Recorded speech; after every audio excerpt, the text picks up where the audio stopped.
All right, assisted living fans, yes, I am keeping my word. Remember, if you want me to continue reviewing this season, you need to watch these videos. So I'll be reviewing episodes 11, 12, and 13. And based on how well those videos perform, that will determine if I will continue to review it. I'm still going to watch it, but, the reviews, the numbers need to be up.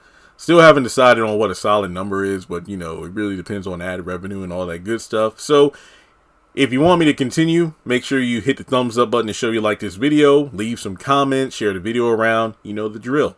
So, Season 3, Episode 11, Don't Shy Away. It's kind of funny because this episode is a theme of moving on and not being part of the assisted living facility anymore. And that kind of relates to my proposition at the beginning of the video where if the numbers aren't high enough, I want to move away from the show. So, don't shy away from liking this video and watching it all the way through. What's my score? Yeah, I didn't think of that before I started recording, but if I really think about the theme and the pacing of the episode, overall, I thought it was pretty dang good. I would say that this episode is worthy of a solid 8 out of 10. Yeah, I think, if I'm not mistaken, every character was a part of the episode and everything flowed together pretty well, the A and B plot. So Jeremy was on edge for the opening scene of the episode due to expenses. It turns out he has some big medical bills to pay. And then, Sandra comes up talking about how she has a couple $100 in senior fees she needs to pay for school.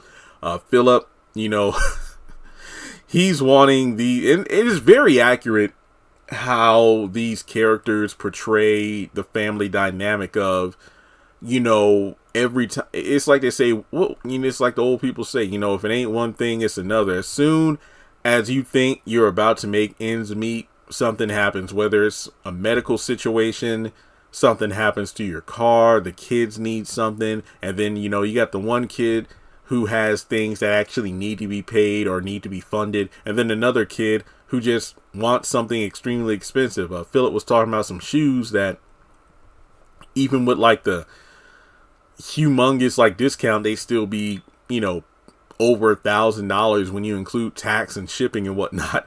And Jeremy's like, hey, what are those shoes for? Playing ball. So when you're playing ball with your boys, how much money do you get every time you make a bucket? Nothing. Exactly.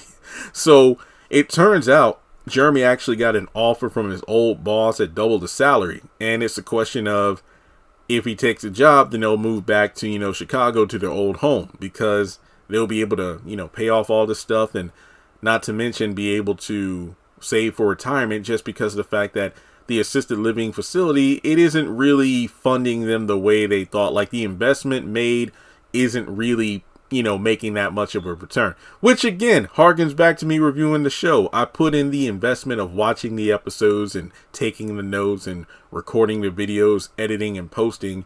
And then when I put it up there, I'm not making a huge return on my investment. There you go. Yeah, this episode might actually be bumped up to a 10 for the relatability factor. But moving on, it turns out Philip actually lost his laptop for school, which leads to a $500 technology fee for losing the equipment. So he's talking with Sandra about it, and he has the idea to either work it off somehow with a job or sell off a lot of his stuff. So basically, selling off, his clothing, shoes, and whatnot to try to make the money back.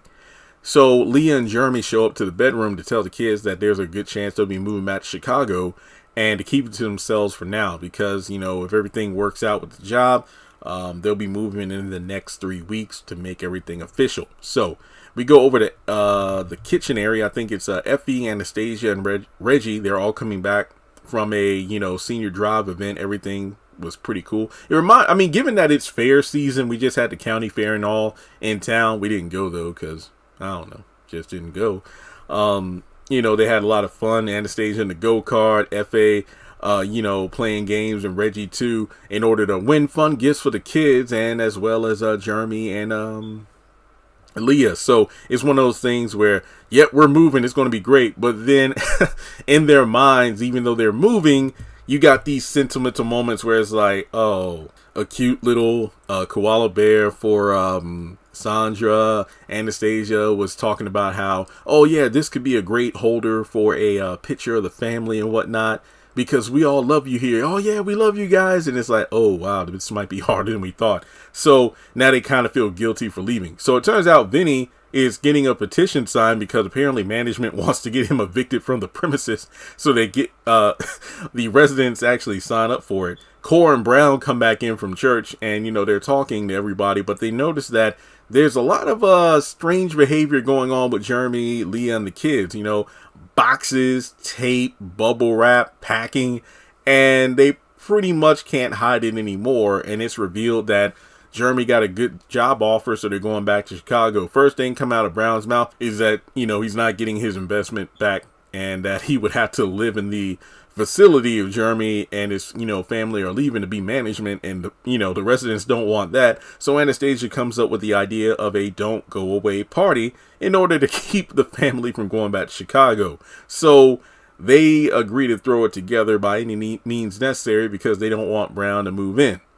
So Philip is actually on the phone. Sounds a little suspect, like he's trying to either make a drug deal or a drug drop off. He's talking to a girl, or I don't know, something else entirely.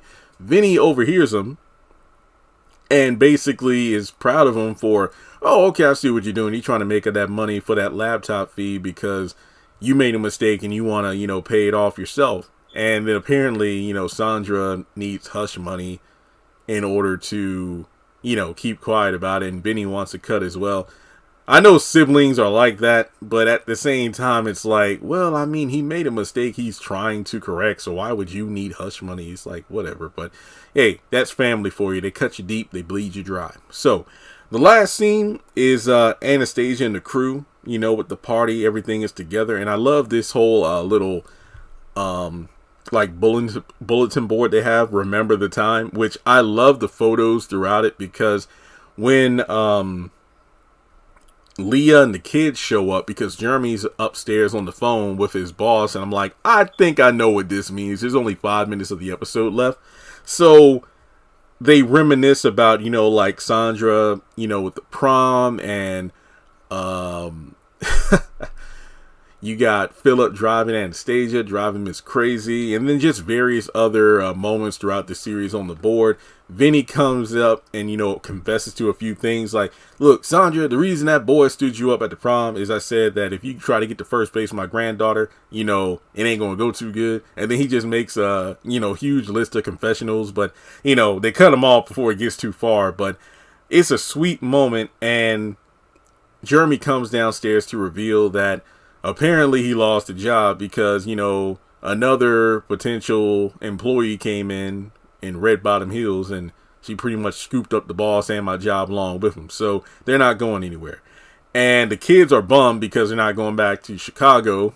And aside from that, all the residents are just excited that the family isn't leaving after all. I mean, despite the fact that they would have been back for holidays and whatnot, they're glad their family unit isn't, broken up. So what can you do?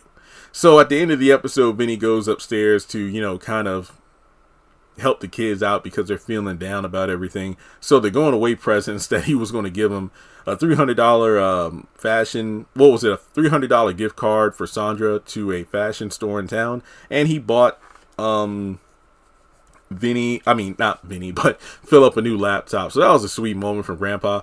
But yeah, this was a pretty solid episode. It was one of those situations where, wow, I mean, the family could be moving, but what would that mean for the family that they have at the living facility? So yeah, they're all going to stay together. But to round things out, let me know what you think about assisted living in the comment section below. And yeah, you want to make sure these views and the engagement on the video are good, because that will really influence me to do more with this show as season 3 rolls on.